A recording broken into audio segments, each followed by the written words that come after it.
Peace be with you. Friends, for this 19th Sunday of Ordinary Time, I want to focus right in on reading number 2, which is from the letter to the Hebrews.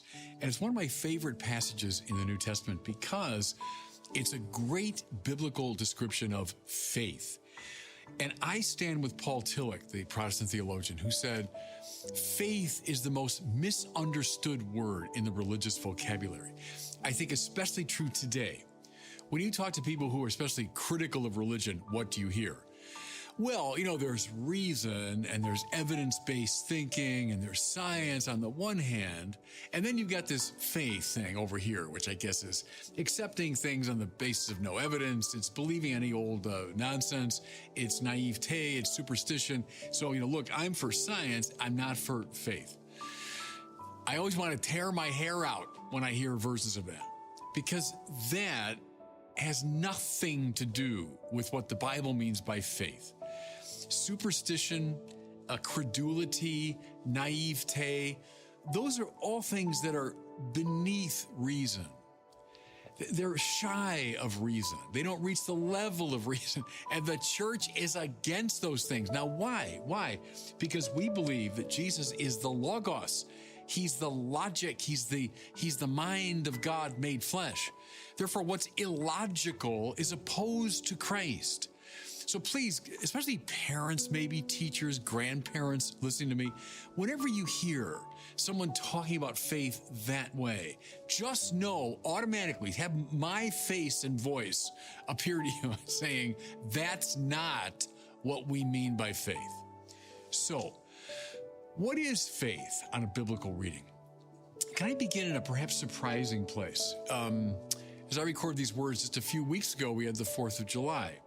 And one thing I love to watch on the 4th of July, I call it up on YouTube or something, is the scene from that wonderful HBO series on John Adams. Remember, starring the great Paul Giamatti as John Adams. It's based on David McCullough's book. Anyway, the scene I love to watch is they're in the Independence Hall, and they're preparing, to take the vote on independence. And it's a thunderstorm going on, so there's dramatic thunder and lightning. And up gets John Adams and gives this stirring speech about what independence will mean and why they should do it. But what's clear to everyone in that room, Adams especially, but everyone in that room, they knew what a risky undertaking this was. Indeed, at the end of the Declaration, we find we pledge our lives, our fortunes, our sacred honor. That's not just patriotic boilerplate. They meant it. They knew in signing that document and declaring independence, they were marked men, that if the British found them, they would be imprisoned, certainly probably hanged. What a risky moment that was. Did they see the future? Yeah, to some degree. In fact, Adams is rather remarkable in how he envisioned, what would happen as that day was celebrated. But could they possibly have seen everything that would come, everything that might come, the dangers in their way? No way, no way. Rather, they risked at that moment. They took a leap. They risked. And from that risk came our country, and that's no exaggeration. That's simply the case. Were those men in 1776 unwilling to take a great risk, a leap into the dark, our country wouldn't have happened. After I watched that scene, of course, I got drawn into it, and I started watching more and more of it. And I watched one of the episodes of the series that shows a couple years later, I think it was 1778, John Adams and his young son, John Quincy Adams, are making their way across the stormy Atlantic. It's the early spring, 1778. Very dangerous trip. Now, why? Well, he was sent by Congress to help Benjamin Franklin as an ambassador in Paris. Well, there they were on the leaky boat, crossing the Atlantic, stormy North Atlantic in the late 18th century. It was in itself a dangerous proposition. But more to it, there were British ships all over the place. In fact, they encountered one of them. They had to fight it off. They fought the elements, the mast broke, etc. Adams knew that if the British boarded their ship, he, Adams, would be captured and probably hanged. What a risky journey that was across the Atlantic. And when they left that night, here's Adams and his 12-year-old son. when they got on that boat and started that trip, could they possibly have seen what would happen, what might happen? Well, to some degree, but for the most part, no, it was a great risk. There's a lovely moment, too, a little bit later in the story. John Quincy is now 14. He's learned French. He's been living in Paris with his father. And they find out that there's a need of a secretary to the ambassador to Russia. And the language of the court is French. And so John says, well, my son, John Quincy, he knows French. So the little boy, he's 14. He says to his father, I hear it's cold in Russia. And his father says, well, you're a man from Massachusetts. Shouldn't bother you. Off you go, Godspeed. And off goes this 14-year-old kid, taking this enormous risk. What came from these great adventures? Well, the development of our country. John Quincy Adams becomes the 6th president and one of the most cultivated of our presidents, partially because of this marvelous training he got from his father and from the risks he was willing to take as a young man. Look, everybody, at almost every story of the hero's journey, whether it's Spider-Man, whether it's Star Wars, whether it's Lord of the Rings. We love that story, don't we? We tell it over and over again. They tend to have the same pattern, which is someone beginning in sort of cozy domesticity. Think of Peter Parker, right, with his aunt and uncle in Brooklyn, wherever they were, in this little cozy apartment. Think of Luke Skywalker with his aunt and uncle on this distant planet, living a kind of very ordinary life. Or the best example, I think, is The Hobbit and The Lord of the Rings. Bilbo in his hobbit hole. And the hobbit hole is really cozy, nice little furniture. There's doilies on the tables. There are books on the shelves. There's lots of food. And Bilbo's a little heavy. He's well-fed. There's a fireplace going. Cozy, cozy, cozy, easy life. And then breaking into that place comes this invitation to adventure. Same with Frodo in The Lord of the Rings. He's in his little hobbit hole, same thing. And then he's summoned to adventure. Difficult? Much rather stay home where it's comfy, warm, safe. Yeah, absolutely. Think of John Adams, that day in 1778. He could have said to Congress, I'm just not going to risk it. It's too much to cross the Atlantic. I'm going to stay home. Look, I'll support you with my writing and all that, but I'm going to stay home with my family. But no, he ventured out. And so Peter Parker and Luke Skywalker invited to adventure, and by that they become the heroes they were meant to be. Same with Bilbo, same with Frodo. They have to leave the hobbit hole, go on a risky adventure, and thereby become the heroes they were meant to be, make the contribution they're made to make. Now, think about this, everybody.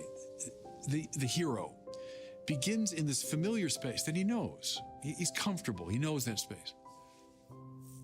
If he never risked, nothing new would be gained. But the risk, the going out into the dark, allows more light now to go into that space. And there's more for us and their descendants to enjoy. But if we stay in that little domestic space, then we'll never make any further progress. We always need heroes to draw us onto adventure. Okay? Now, with all that in mind, from John Adams to Frodo Baggins, listen now to the letter to the Hebrews. Faith, means believing in any old stupid thing. No, that's not what faith means, everybody, okay? Faith is the realization of what is hoped for, the evidence of things not seen. Did John Adams see certain things? Yeah, when he took that great risk. But was there much he didn't see, but hoped for? Indeed, the invention of this new nation. Frodo Baggins leaving the Hobbit hole? Were there things that he kind of grasped or glimpsed? Maybe, but most of it he didn't see.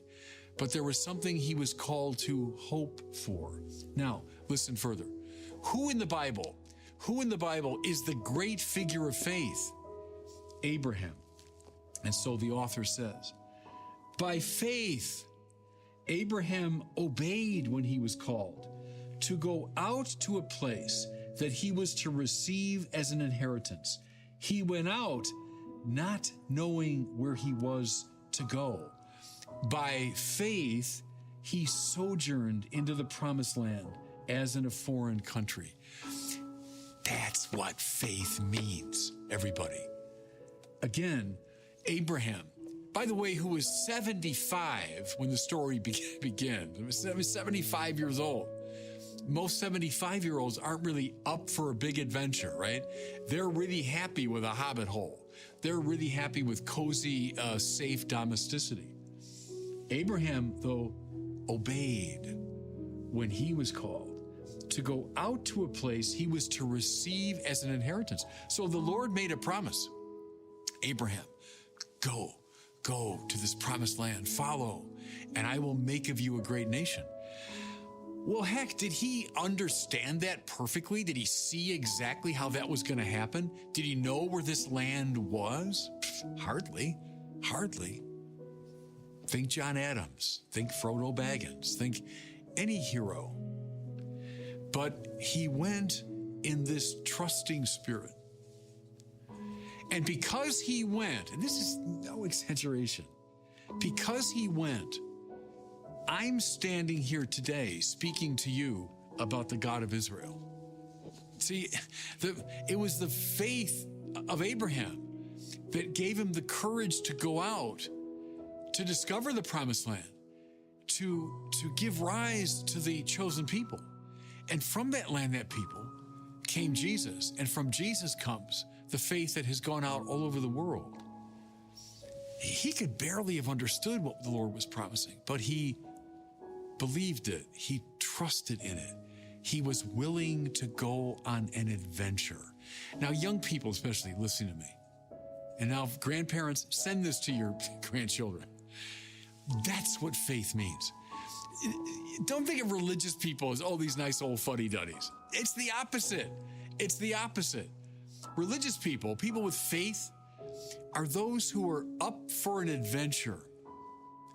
They're willing to follow God, yes, even into the darkness, trusting in what he's showing them. The great Ignatius of Loyola had as his motto, Semper Maior, always greater, always more. Never be satisfied with where you are. Always be ready for adventure. Or think of Pier Giorgio Frassati. As I record these words, he'll be canonized in a few months. His great motto, he was a mountain climber. Verso l'alto, it means to the heights. To the heights. Is mountain climbing dangerous? You bet it is. Easier to camp and stay in one place? You bet. But no. Verso l'alto. Let's go up to the heights. People of faith, they're not fuddy-duddies, stay at home, And they're certainly not people that believe in any old nonsense. That's not it.